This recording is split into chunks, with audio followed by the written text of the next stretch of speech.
Hello दोस्तों, स्वागत है आपका मेरे यूट्यूब चैनल में। आज मैं आपके लिए रीतिमुक्त काव्यधारा के कवियों का परिचय और उनकी महत्वपूर्ण रचनाएं लेकर आई हुई हूँ जो एग्ज़ाम में बार बार पूछी जाती हैं। तो सबसे पहले हम ठाकुर के बारे में जानते हैं। रीतिकाल की रीतिमुक्त काव्यधारा से ठाकुर बुंदेलखंडी का संबंध है। इनका मूल नाम लाला ठाकुरदास था। ठाकुर के आश्रयदाता जेतपुर नरेश राजा केसरी सिंह तथा उनके पुत्र राजा पारीक्षित थे। ठाकुर की दो ही कृतियां हमें प्राप्त हैं, ठाकुर ठसक और ठाकुर शतक।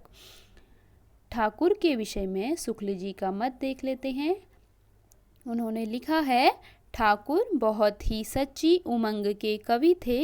इनमें कृत्रिमता का लेस नहीं है, न तो कहीं व्यर्थ का शब्दाडंबर है, न कल्पना की झूठी उड़ान और न अनुभूति के विरुद्ध भावों का उत्कर्ष। ठाकुर की प्रसिद्ध पंक्तियाँ एग्जाम में पूछी गई हैं। लोगन कवित की वो खेल करी जानो है, हम कविराज हैं पै चाकर चतुर के। अब जानते हैं प्रसिद्ध कवि बोधा के बारे में। वास्तविक नाम इनका बुद्धिसेन था। आश्रयदाता पन्ना नरेश खेत सिंह के थे। पन्ना के दरबार की शुभान यानी सुभान नाम की एक गणिका से बोधा प्रेम करते थे। बोधा की प्रसिद्ध कृतियां हैं, दो ही प्राप्त होती हैं, विरहवारिस और इश्कनामा। विरहवारिस इसमें घटनाओं का विस्तार से वर्णन किया गया है। इश्कनामा इसमें प्रेम के निर्वाह पक्ष पर सहज भाषा में बड़े प्रभावकारी भाव दिए गए हैं। बोधा का प्रसिद्ध सवैया देख लेते हैं। अति छीन मृणाल के तारहूँ ते ही ऊपर पाँव दे आवनो है, सुई बेह ते द्वार सकिन वहाँ प्रतीति को ठाड़ो लदावनो है। कवि बोधा अनि घनी नेजहूँ ते चढ़ी तापे न चित्त डरावनो है। यह प्रेम को पंथ कराल महातरवारी की धार पे धावनो है। ये आखिरी वाली पंक्ति पूछी भी गई है, पता है आपको। यह प्रेम को पंथ कराल महातरवारी की धार पे धावनो है। अगले प्रसिद्ध कवि दिशदेव जी के बारे में देखते हैं। इनका समय 1820 से 1861 है। दिशदेव की गणना रीतिबद्ध कवियों में भी की जाती है, किंतु स्वच्छंद प्रकृति का प्रभाव उनके काव्य पर अधिक है। इनका मूल नाम महाराजा मान सिंह है। इनकी प्रमुख रचनाएं श्रृंगार लतिका सौरभ, कहीं पर सिर्फ आपको श्रृंगार लतिका मिलेगी लिखा हुआ। इसमें वसंत पर लिखे 33 पद हैं। दूसरी इनकी रचना श्रृंगार बतिसी है। आचार्य रामचंद्र शुक्ल जी का मत है इनके बारे में। ब्रजभाषा के श्रृंगारी कवियों की परंपरा में इन्हें अंतिम प्रसिद्ध कवि समझना चाहिए।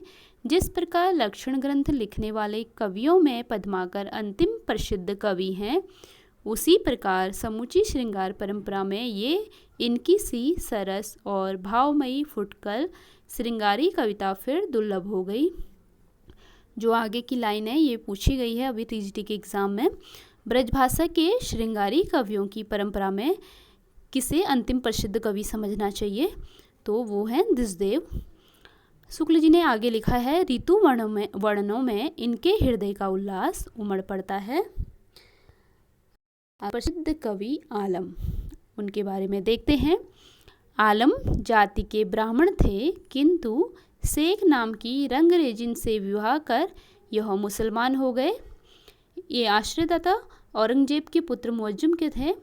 आलम की प्रमुख कृतियाँ आलम केली, माधवानल कामकंदला, सुदामा चरित, श्याम स्नेही, माधवानंद कामकंदला, सुदामा चरित और श्याम स्नेही प्रबंध काव्य है।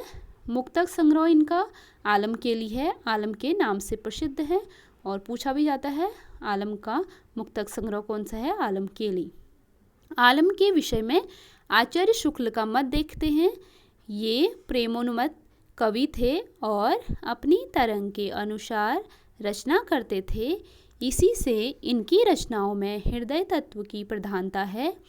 प्रेम की पीर या इश्क का दर्द इनके एक एक वाक्य में भरा पाया जाता है। तो आज हमने रीतिमुक्त के सभी कवियों का परिचय और उनकी रचनाएं अच्छे से पढ़ ली हैं। अगले वीडियो में मैं आपके लिए रीतिकाल के जो अन्य कवि रह गए हैं वो लेकर आऊँगी। और अगर आपको वीडियो पसंद आए तो लाइक कीजिए और कमेंट्स करके ज़रूर बताइए। मिलती हूँ आपको अगली वीडियो में। धन्यवाद आप सबका।